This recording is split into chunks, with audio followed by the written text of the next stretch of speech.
Hello, everybody. My name is Lucy T. Torres, Torrez, and my first name was Luc. That's what my mom and dad named him. My mom died when I was 6 years old. 8 months after that, my dad died. I did not get to go to their funerals. I did not know that they had died. They didn't tell me about it. They just told me they left. They're gone. I'll never see them again. I didn't know what that meant. I had 5 brothers, and there were 3 of us girls. Mary, myself in the middle, and then my sister Isabel, and my 5 brothers. All of a sudden, we were all put in one big home. I don't know who or where. All of a sudden, one child was gone, and one child to a different relatives. So after everybody, all my brothers and sisters left, I was the last one there. I didn't know what was happening. Nobody would talk. We were just supposed to be there just to be seen, but we're not supposed to ask no questions. So when my Aunt Betty, my mother's sister, went to pick me up, she raised me. For several days, she took me to her home. I've never met them, never met her children, which was Nick, Heidi, and Frankie. Never met him, but I was raised there at the beginning. And then I started asking my Aunt Betty, where's Mom and where's my dad? And where are my brothers and where's my sisters? She answered, I don't know. I was just mad all the time because I thought they had abandoned me. And then one day my aunt got mad because I did ask her again and again and again, where's my mom and where's my dad and where's my brothers and sisters? She got me by both ears. She took me outside. She said, look at that tall mountain out there. That's where your mom and dad is, and don't you ever ask me again. Okay, I looked at that mountain, big, tall. And then I looked at other mountains, smaller than that one, and then the other mountain, a lot smaller. So my bad thinking, I thought that I could climb that mountain, the small mountain first, and then I go to the second mountain, and then I would climb the third mountain. I would start early in the morning and be there by night. Well, that was my stupid thinking. I didn't know any better. So I left real early. I ran. I don't know for how long, but it was a long run. Finally, I got to the short mountain. I started climbing it, and I was going fast. Oh, was I fast going up. And I was so happy. I climbed quite a bit, very high. All of a sudden, I missed a step, and down I come. All of a sudden, I felt a strong, big hand on my back. I fell. All I heard was my elbows. I guess I put my elbows down, and that's the only ones that I got hurt, nothing else. I started walking. Again, I wanted to climb. Again, I slipped. I couldn't climb. I gave up. It was dark by that time. I went home. So it took me a long time to climb just a little bit of mountain. By the time I got home, my aunt asked me, where were you? I wanted to be with Mom and Dad. You stupid. Okay, I'm stupid. Go to bed. I went to bed. Still wondering, why are they up there in the mountain? Why are my brothers and sisters there? Why am I not there? Questions in my mind all so for many years. But that first angel that I felt on my back, the big hand, I didn't know anything about it. I didn't tell nobody. My second time, my oldest daughter, Catherine, was 3 years old. And my youngest daughter, Ruth Ann Frances, was 11 months old. I wanted to go to a party where there were kids' party, but I was living in Los Angeles, California. And I had to drive to Pomona, California, which was a little bit far away. At that time, we were not supposed to put our own gas. The gas attendant would always put the gas on, always would open the hood up, make sure that we had enough water and enough oil and enough windshield wipers. That was mandatory. They had to do that. So he put the hood down, and I get into the freeway. When I put my daughters down in the back, there were no car seats, no baby seats that there are now. All I did was wrap Frances, 11 months old. She was not walking. I wrapped her up in about 4 blankets, made very tight, so she wouldn't move. And all I did was lay her back on the back seat. And then I put Catherine sitting down next to her.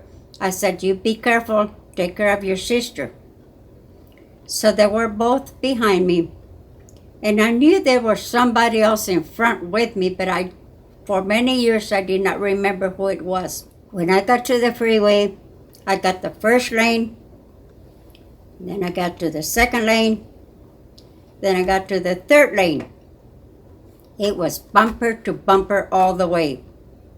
Cars on all 4 lanes. All of a sudden, that hood comes up, and I panic.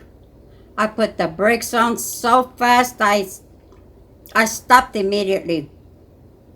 I looked back, and my daughter Catherine was sitting right where I set her.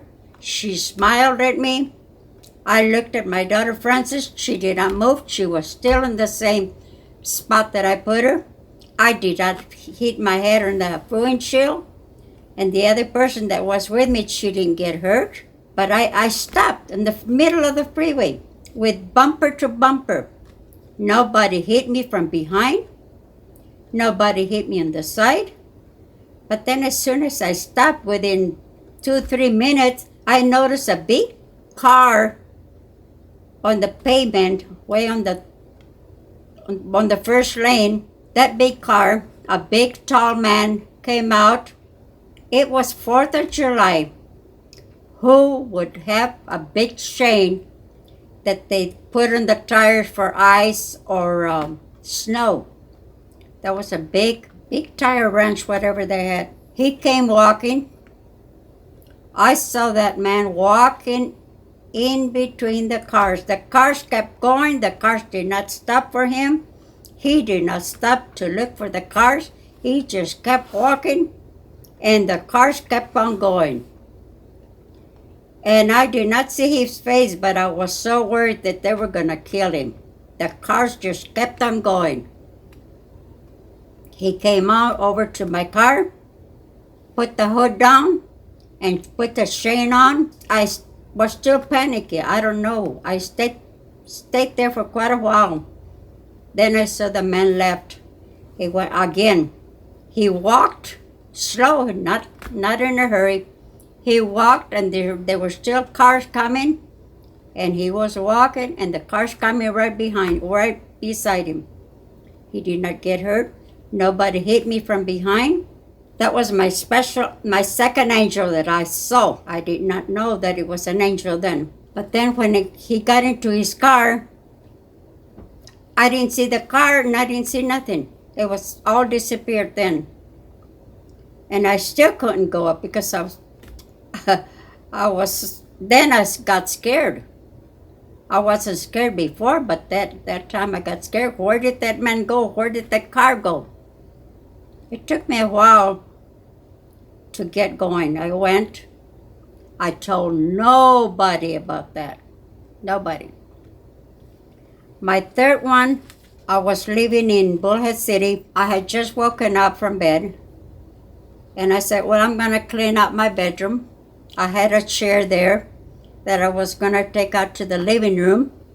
I was walking backwards. I was by myself. Nobody else was there.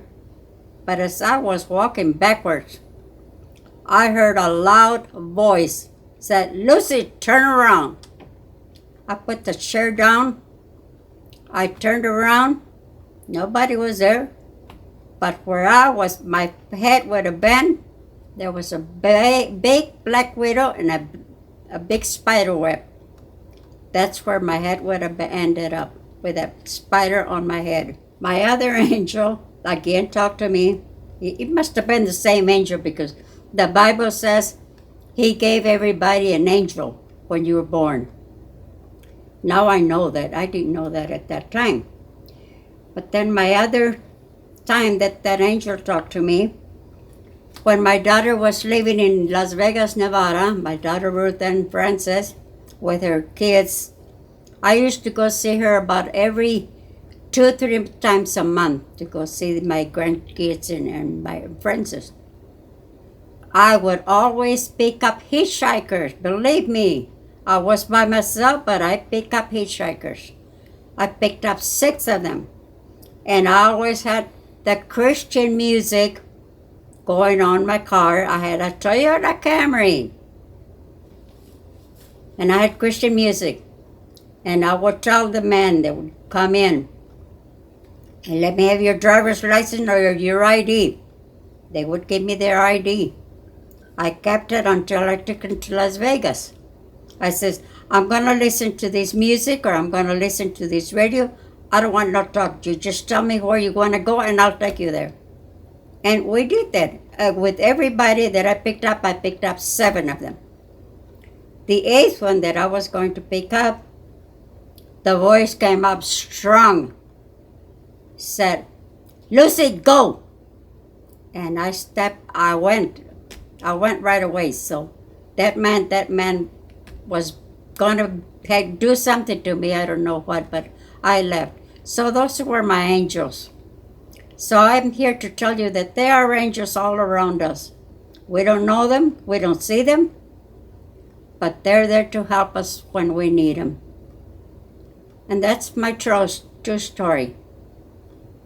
And I wanted you to believe it.